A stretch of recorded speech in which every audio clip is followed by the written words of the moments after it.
The Grand Hall of the Galactic Council was the most powerful place in the known galaxy. Every major species had a seat there. Tall aliens with crystal skin, insect-like commanders with 6 arms, gray-scaled reptiles with glowing eyes. All proud, all powerful, but one chair always stayed empty. It was black, cold, covered in dust. The nameplate on it simply said Earth. For 50 years, no human had attended a council meeting. No message, no explanation, nothing. Some species asked questions at first. Where are the humans? Why did they stop coming? Are they dead? But time passed, and no one got answers. Soon the council stopped caring. Some even laughed. Primitive creatures, one counselor from the Trinax race said, flicking his silver tongue. Always too emotional, added a cold-eyed Avrix general. Perhaps they destroyed themselves, hissed the Zool leader, a shadow-like being.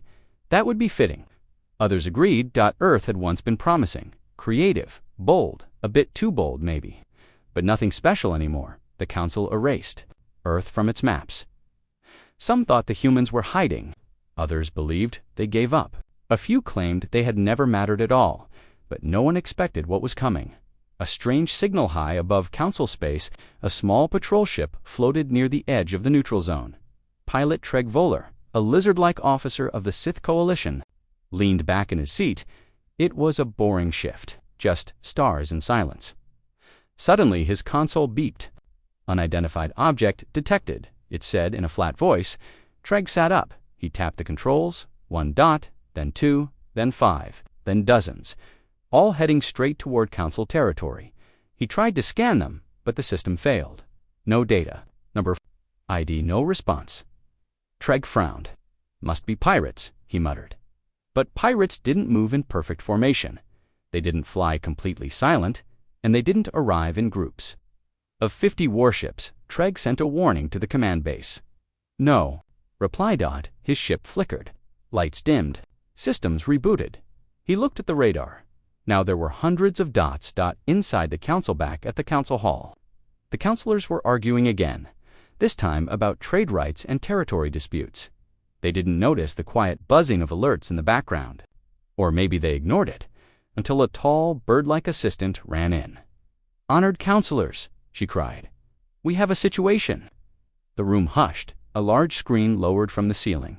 Everyone stared. On it was a live feed from deep space. Dots. Hundreds of them, forming a wall in space. Moving toward them. "Who are they?" someone asked. No answer. The feed zoomed in. One ship was bigger than the rest. Its design was unfamiliar, smooth, sharp, black, metal with glowing blue lines. But one symbol stood out on its hull, a blue and green sphere. The planet. Earth panic and denial. "This must be a trick," said the council chief.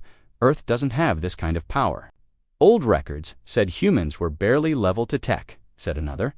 "They never had stealth fleets or AI nav systems." "These ships have no life signs," warned a technician. "They are unmanned." Now fear began to spread. The council ordered defense systems to activate. Nothing responded. Satellites stopped working. Weapons went offline. Shields stayed down.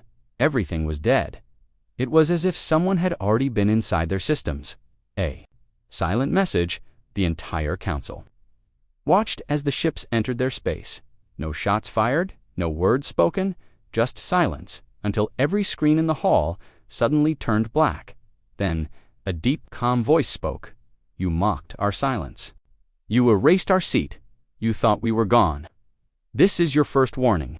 Then nothing. The screens went dark again. The council hall fell completely silent. Not a single leader moved. The empty Earth seat, still dusty and forgotten, seemed terrifying. Whispers of the past General Rax of the Gorn Republic stood up.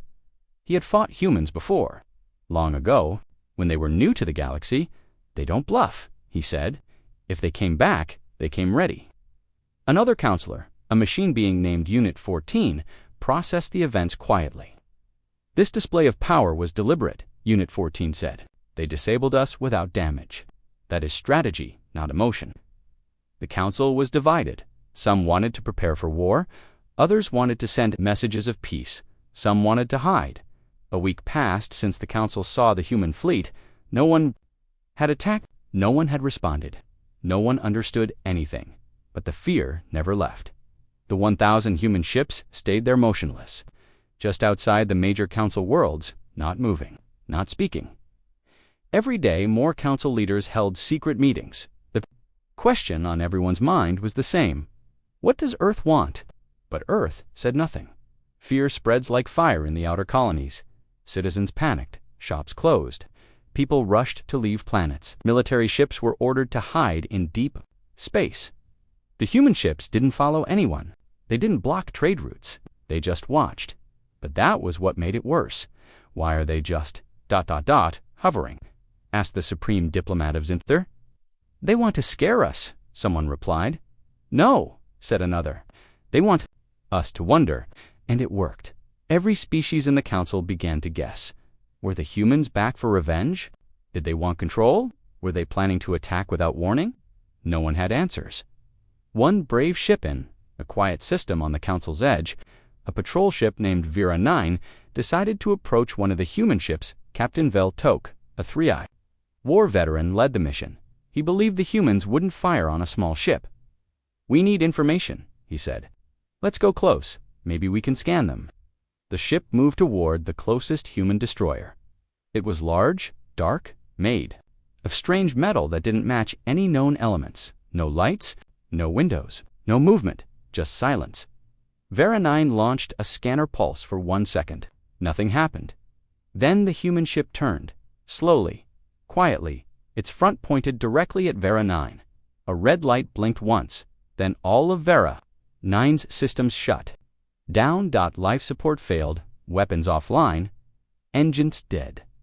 The ship floated helpless in space. Then, a second later, everything came back online, and a message appeared on the screen. Do not scan us again. This is your final warning. The council begins to crumble. Captain Veltok survived, but his report caused panic. Earth had shown its first move: no destruction, just power. The council met again in full session. Fear hung in the air. Some demanded to fight. Others wanted peace talks. But one voice stood out: Counselor Rima Vel, a historian from the water world, a loss. She stood slowly and spoke.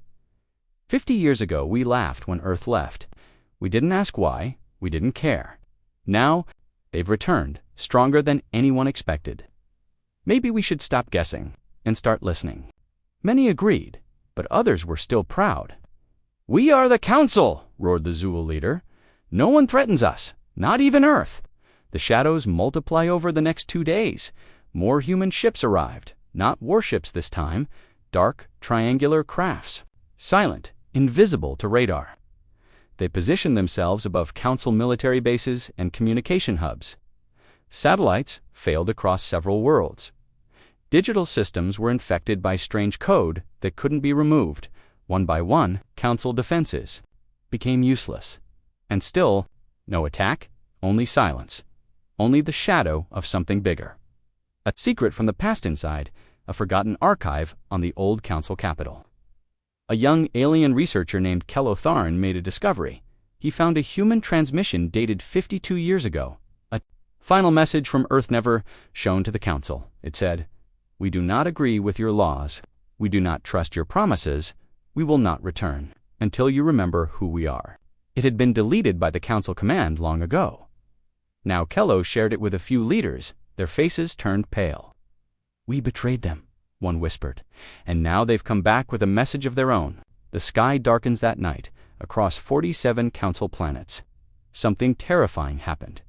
At the same exact moment, every major city looked up and saw a human ship above them, low, silent, blocking the sky. No weapons were drawn, no messages were sent. But the meaning was clear. Earth was no longer asking for attention. It was taking it, and still, the Earth chair in the council remained empty. But now, even the bravest leaders refused to sit near it. They simply stared at the black seat. In fear, the galaxy waited. The human ships floated above council worlds like dark moons. They did nothing. They said nothing. And still, the fear grew stronger every hour. Why don't they attack? What are they waiting for? What does Earth want? These questions filled the halls of power across the galaxy, but no one had answers. The council cracks in the main council chamber. Arguments exploded. Some leaders wanted to launch weapons. Some demanded surrender. Others asked for peace talks. But one voice was louder than all. It came from the insect-like warrior queen, Commander Urix of the Varn. "We are the Council," she shouted. "No one watches us from above. No one controls US." A dark static covered them. Then a voice spoke. The voice of Earthit was calm, deep, human, but not emotional, not angry, just cold. "You laughed when we went silent. You celebrated when we disappeared. You believed we were finished." Counselors froze in place. No one moved. "Now, you listen." Suddenly, a map appeared on the screens. It showed every council world, every secret base, every hidden weapon station.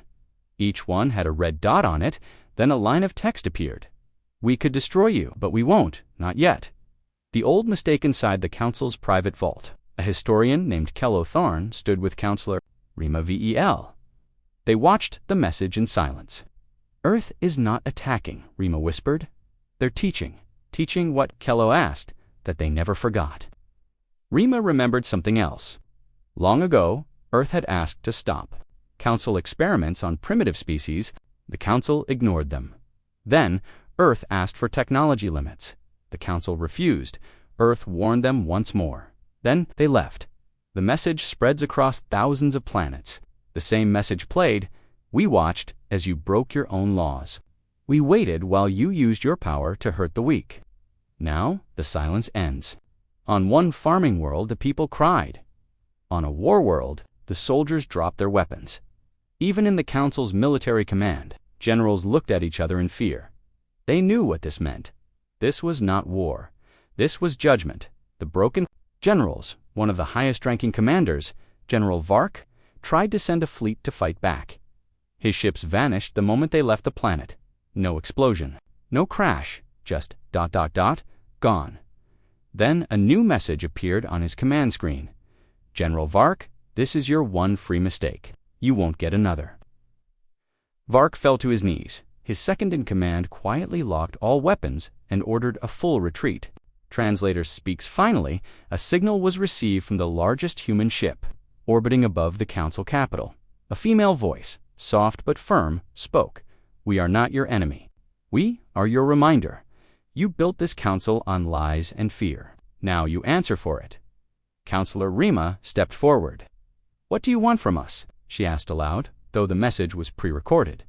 The voice replied, "We want nothing. We came to give you a chance." A choice in silence. The human fleet remained silent after that, but everyone in the galaxy heard the message. The meaning was clear. Earth could destroy them, but Earth chose not to. For now, that was more frightening than war, because now the Council had to decide. Would they change? Would they keep lying? Or would they finally listen to the species they once mocked? The human seat in the Council chamber, the Earth seat, still stood alone. But now, no one laughed at it. No one ignored it, and no one dared sit near it. Even the bravest leaders looked at the black seat with fear and respect. For the first time in galactic history, Earth was speaking, and it had the galaxy's full attention. The galaxy was quiet, too quiet. The human fleet still hung in the skies like shadows. No shots were fired, no cities were attacked, no soldiers died. But still, the Council was losing. "This isn't war," said General Lark of the Vol race. "It's worse than war. We're being crushed without a single weapon." Systems failing, one by one across hundreds of planets, small things began to go wrong. Power grids shut down. Military satellites stopped responding. Council warships couldn't launch. At first, the leaders blamed system errors, but soon it became clear. Earth was already inside. They had hacked into the Council's technology, weapons and communications, without anyone noticing. "How long have they been preparing?" one commander whispered. "Years," someone answered. "Maybe decades." Ghost attacks. A fleet of Council patrol ships disappeared near the edge of space. No signals, no wreckage, no distress calls. Then, hours later, their ships returned, floating, empty. No crew inside. Only one thing was found on board, a single message carved into the wall. "Do not chase shadows." From that day forward, commanders refused to send patrols. Into deep space, the fear of the unknown was stronger than any battle. Inside the firewalls in a high-security research center on the planet Bravalan, scientists worked to track human digital activity. They believed their systems were protected. One night, the lab lights flickered. Every screen in the room turned black. Then words appeared, line by line. "We see your experiments. We know what you do to the lesser species. End it, or we will." Security tried to trace the source. They failed. When they tried to shut down the system, their own computers locked them out. For 3 hours, the lab was controlled by someone else. After that, the entire facility was closed. The voice returns. Day 15, the Council heard from Earth again. The message was short. "We could strike. We have not. We control your systems. We have done no harm. You call this peace. We call this a lesson." Some council members were furious. "They're humiliating us," shouted the Zool commander. Others were silent because they understood the truth. Earth had already won the first phase of the war without firing a single shot. Quiet panic crossed the galaxy. Civilians asked, "Why are we being watched? Why doesn't the Council stop them? Are the humans coming to conquer?" U.S. On one trade planet, an angry crowd protested. They blamed the Council for starting this. They shouted, "Bring back Earth. Let them speak for the first time in history." People were afraid of their own leaders, and they were beginning to trust the humans more than the Council. A growing divide inside the Council. Fear created cracks. Some members wanted to surrender. Others demanded war. But one group, small and quiet, had a different idea. This idea spread fast. In secret, small races long ignored or oppressed by the Council started contacting Earth. They asked for protection. They asked for alliance. They asked to be heard. The silent fleet still. The human ships didn't move. They didn't answer calls. They didn't respond to questions. They just watched, like sentinels, like judges. The Council realized the truth. This was not just about Earth. This was about everything they had done wrong for 100 years. The humans weren't starting a war. They were ending one. A war of control. A war of secrets. A war the Council had hidden behind laws and power. The war with no sound, and that is how it became known across the stars. The unseen war. A war fought with no bombs. A war with no heroes. No battlefields and no cries. Just silence and fear and a fleet that reminded every living being, "We are still here. We were never gone. And we never forget." The Council leaders could no longer sleep, even when they closed their eyes. They saw the ships. The 1,000 silent human warships still floated above their cities, unmoving, unblinking, unstoppable. They were everywhere above the Council capital, over military zones, near hidden spaceports, even above peaceful garden worlds. They didn't speak. They didn't fire. They just watched. And it was that silence that scared everyone the most. The watching begins on the planet Drexer Prime. Children pointed to the sky during the day. "What's that, Father?" a boy asked, staring at the dark ship covering the sun. "That is a warning," his father replied. "On Vorthan 6. A Council communication station received a strange signal every night. Just a single phrase repeated in every known language. "We see you." Scientists tried to jam the signal. They failed. They changed frequencies. The signal followed. They shut the station down. It still played in their dreams. Inside the fleet, no one had seen a human face. No transmissions, no diplomacy, no explanation. The ships didn't show any life signs. Some believed they were AI. Others thought humans had evolved into something else, something that no longer needed to speak. And then there were the whispers. Some of those ships have no crews. They're just eyes. Machines made to watch and remember. But what are they watching for? Council tries to respond desperate. The Council sent small drones to follow the ships. To gather data, all drones disappeared. No explosion, no signal loss. They simply entered the ship's shadows and vanished. Then, every Council security system received the same video. It showed all the missing drones gently floating in space, powered off, stacked neatly into a giant sphere. Below the image, a line of text read, "We see everything, even your small tricks." Fear in every home and the entertainment networks. People stopped watching shows. They watched the skies instead. Live streams of the human fleet ran 24/7. Viewers stared at the ships, waiting, hoping they wouldn't move. Across 1,000 planets, citizens whispered, "What if they're already inside our systems? What if they're already inside our minds?" The unexpected Aline, a secret council chamber, Counselor Rimavel, stood before a group of panicked leaders. "We mocked Earth. We erased their name. Now they've returned as our judges," she said. A voice from the shadows replied. It was deep, smooth, not human, but close. "Earth is not just watching the council," it said. "It's watching everyone who stood against them, even from the inside." The speaker stepped forward.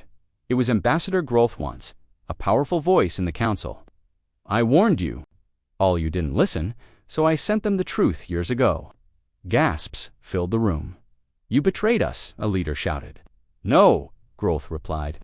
"I saved what I could. Now I stand with Earth." And he wasn't the only one. Across the stars, quiet support for Earth was growing. Cities go silent in several council cities. All screens turned black at the same time. Then a message appeared, white letters on black. "We are not conquerors. We are reminders." In those cities, crime dropped to zero. Weapons were placed in storage. People stayed home. They had seen Earth's power, and now they felt Earth's presence. The quiet truth, the galaxy finally understood this, was not a war of weapons, not a war of soldiers, not even a war of ships. This was a war of memory, of fear, of eyes that never blinked. Earth had become a mirror. It forced every race, every leader, every system to look at itself and ask, what have we become? And worse, what have they become? On the edge of the galaxy, near an old dead star, a forgotten probe sent back one last image.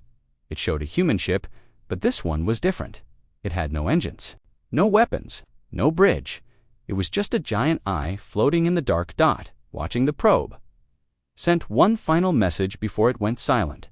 The void has eyes, and they are human. The council always believed it was united.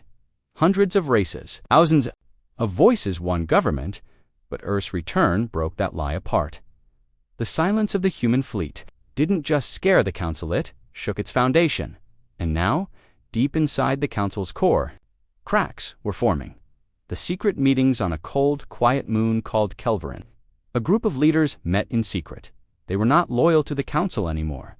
They were loyal to survival, and they were tired of hiding the truth. One of them, Ambassador Vesha, spoke first. "Earth warned us once. We ignored them.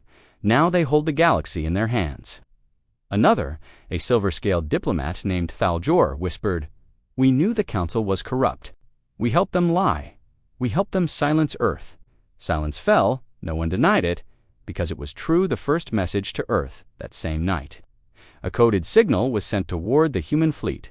It came from inside the council, simple, direct. "We believed in you. We still do.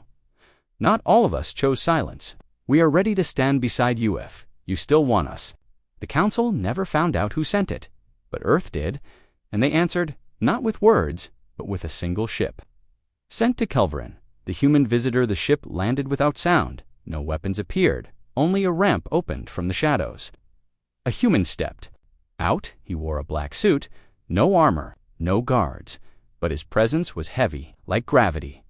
He walked into the chamber of the waiting leaders and said just one sentence, "We know who stood against us. We also know who stood in silence." Then he placed a small black cube on the table and left. The ship was gone within minutes. No, one saw it leave. The truth inside the cube, they activated the cube. What they saw changed everything. It showed council, war crimes, hidden prison labs, suppressed species, failed peace talks destroyed on purpose. The worst part? Many of these events happened after Earth's last warning, 50 years ago, and the council had blamed humans for it all. Betrayal from within. Some races had been waiting for a sign. This was it.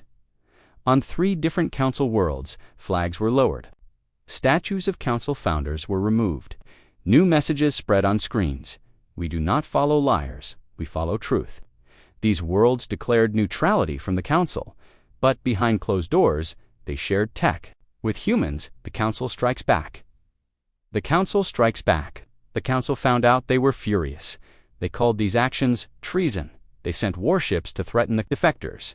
But when those warships entered orbit, they saw them, human destroyers, already in position. Still, waiting, the Council ships turned back. Without firing, everyone understood now. Earth was not just watching the Council. It was protecting those who stood with it. The Whisper Network, a new idea, was born in the dark. A network of species, leaders, and scientists who no longer trusted the Council. They called it the Accord of the Betrayed. Their goal was clear: share the truth, protect the weak, and wait for Earth's next move. They didn't want war, but they were ready to follow. Earth, if it came. A galaxy divided, the Council was no longer whole.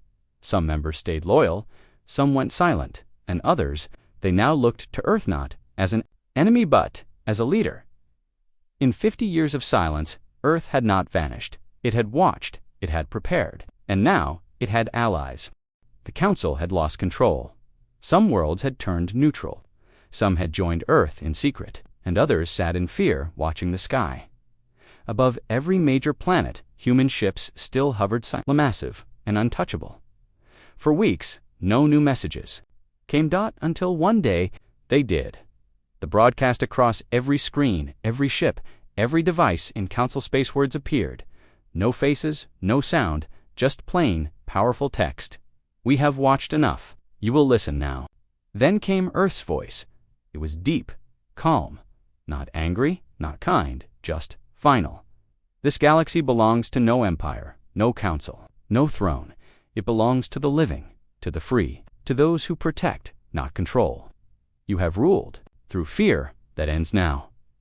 The voice paused, then said, "Here are Earth's rules. Rule 1. No more experiments. You will stop experimenting on primitive species.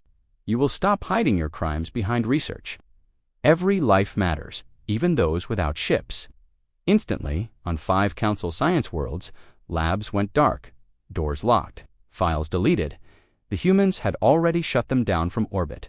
Rule 2.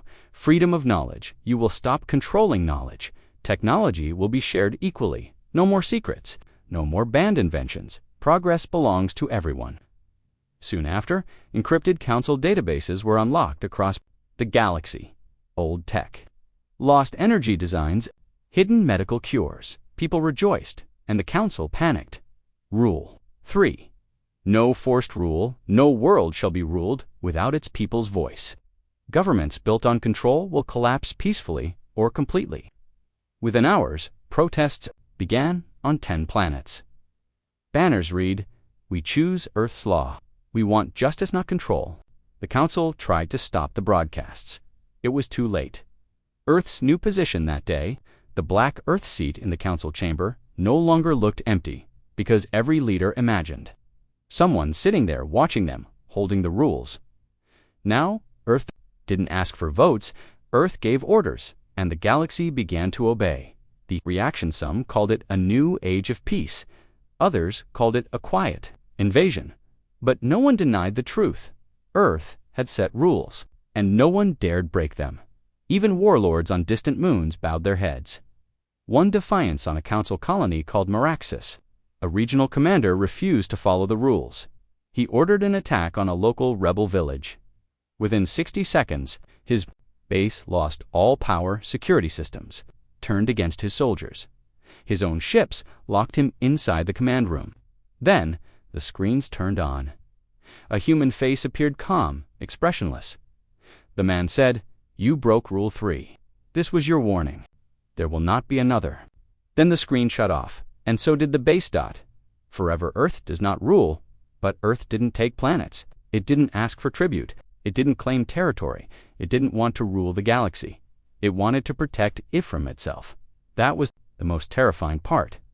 Earth didn't seek power. It simply made sure no one else abused it.